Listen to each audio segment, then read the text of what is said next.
नमस्कार दर्शकों, एक बार फिर से आपका स्वागत है हमारे चैनल पे। पैलेस्टीनियन मिलिटेंट्स ने शनिवार को गाजा स्ट्रिप से इजराइल की ओर 5000 से ज्यादा रॉकेट्स फायर करे, जिसमें दर्जनों नागरिकों की मौत हो गई, जिससे कि पूरे देश में हवाई हमले के सायरन बज गए और भारी लड़ाई के नए दौर की संभावना उठ गई। इजरायली सेना ने कहा कि कई आतंकवादियों ने इजरायली क्षेत्र में घुसपैठ की है।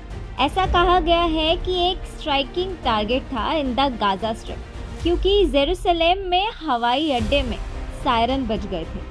सोशल मीडिया के एक पोस्ट में चौंकाने वाला एक वीडियो सामने आया है कि इजरायली बॉर्डर टाउन ऑफ सदेरोत के अंदर यूनिफॉर्म्ड गनमैन दिखाई दे रहे हैं। वीडियो में गोलियों की आवाज़ भी सुनी जा सकती है, जिसकी ऑथेंटिसिटी अभी वेरीफाई नहीं की जा सकती। अब आपको बताते हैं कि exactly what is happening in Israel and Palestine.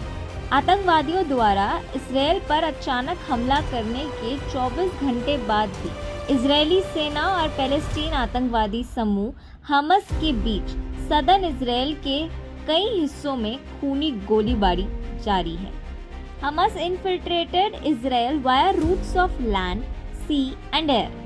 सेना ने कहा कि इजरायली सेना और हमस के सैकड़ों आतंकवादियों ने 20 से अधिक इजरायली स्थानों पर रात भर लड़ाई की, जिनमें से 2 स्थानों पर गनमैन ने बंधक बनाए हुए थे। द टाइम्स ऑफ इजराइल के अनुसार मारे गए लोगों में से कई नागरिक थे जो अपने घरों और सड़कों पर मारे गए थे। इस बीच भारत ने इजराइल में फंसे भारतीय नागरिकों के लिए एडवाइजरी जारी की है।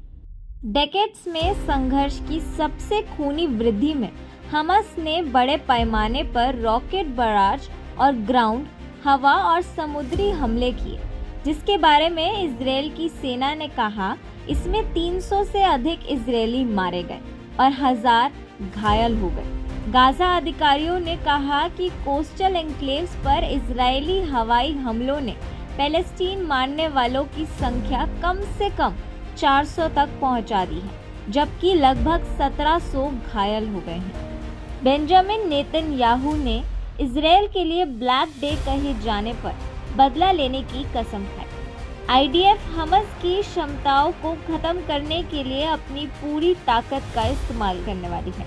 हम उन पे अंत तक हमला करेंगे और इजराइल और उसके लोगों पर उनके द्वारा लाए गए इस ब्लैक डे का बदला लेंगे। מערכת הביטחון הנחיתי קודם כל לטהר את היישובים מהמחבלים שחדרו פנימה.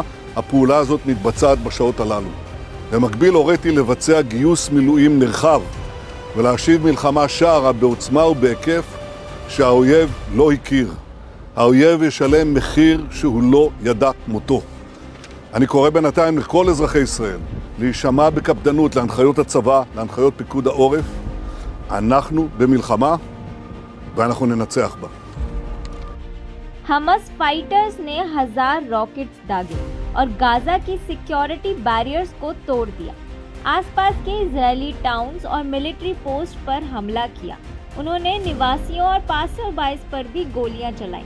ग्रुप ने अपने हमले को ऑपरेशन अल अक्सा फ्लड नाम दिया और वेस्ट बैंक में रेजिस्टेंस फाइटर्स के साथ साथ अरब और इस्लामी देशों में लड़ाई में शामिल होने का आह्वान किया।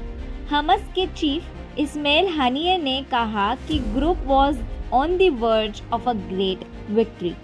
नदर्न इजराइल ने लेबनान से मोर्टार शेलिंग देखी, क्योंकि लेबनीज इस्लामी ग्रुप हिजबुल्लाह ने रविवार को इजरायली पोस्ट को निशाना बनाया। इजरायली सेना ने कहा कि उन्होंने लेबनान में टॉप खाने हमलों और बॉर्डर के पास हिजबुल्लाह पोस्ट पर ड्रोन अटैक का जवाब दिया है। आज के लिए इतना ही दोस्तों। ऐसी और वीडियोस के साथ आपको दोबारा मिलेंगे। जाने से पहले चैनल को लाइक, सब्सक्राइब और बेल आइकन को दबाना मत भूलना।